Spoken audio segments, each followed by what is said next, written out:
Hello guys, in this video tutorial I am going to discuss about add response body annotations. So here I have created one Spring Boot project. Our project name is annotations demo, and inside this project I have taken this controller package and one more package, bin package. So inside this bin package I have created one bin, that is employee bin, and in this employee bin I have taken two variables only, id and name, and getters and setters method. So in this controller package I have created one demo controller underscore one dot java, and this is the controller class, and I have annotated this controller with add controller annotations. And here I have just mentioned two controller method. First one is get employee method, and the return type of this method is employee type only, and this method takes two parameter. First one is in request param, first one is id and second parameter is name parameter, and here I have just set these two value in this employee object, okay, and then return this employee object. So this is our first method, and this is our second method, which return type is string type, and it also takes two parameter id and name, and then concat these two parameter and return the string here.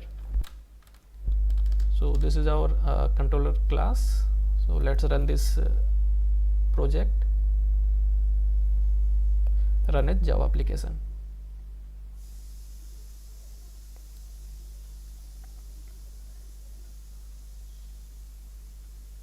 Yes, our Spring Boot application started at port number 8080.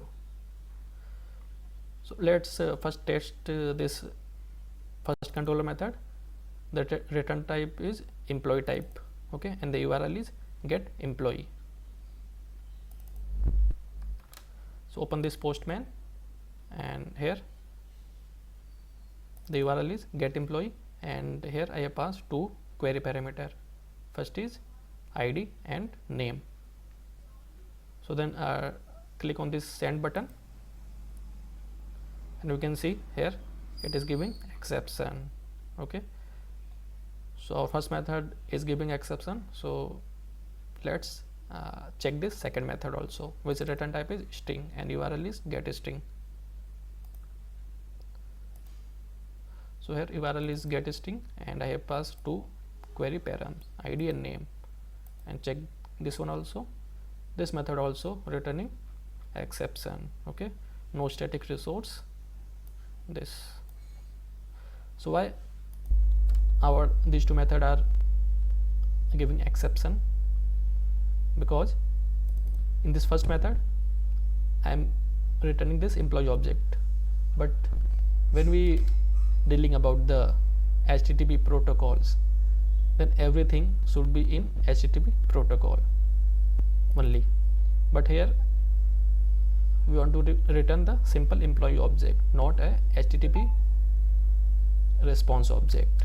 So that's why it is giving exception. And in second case also we try to return a simple string but not a HTTP object. So that's why here also we are getting the exception. So what is the use of add response body annotations? When we use add response body annotations, then Spring convert the return value into the HTTP response object automatically, okay. So if we want to convert our simple object into a HTTP response object, then we need to use this add response body annotations. So let's use this annotation here to convert our simple Java object into the HTTP response object. So for this we need to use add response body annotations.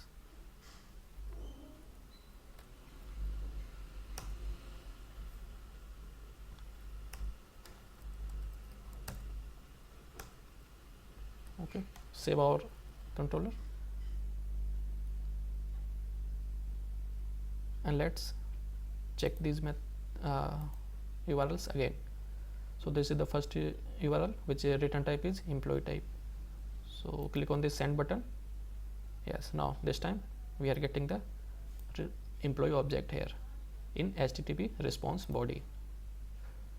So let's check this second URL also, which return type is string, and this time also we are getting the response in the HTTP response object only.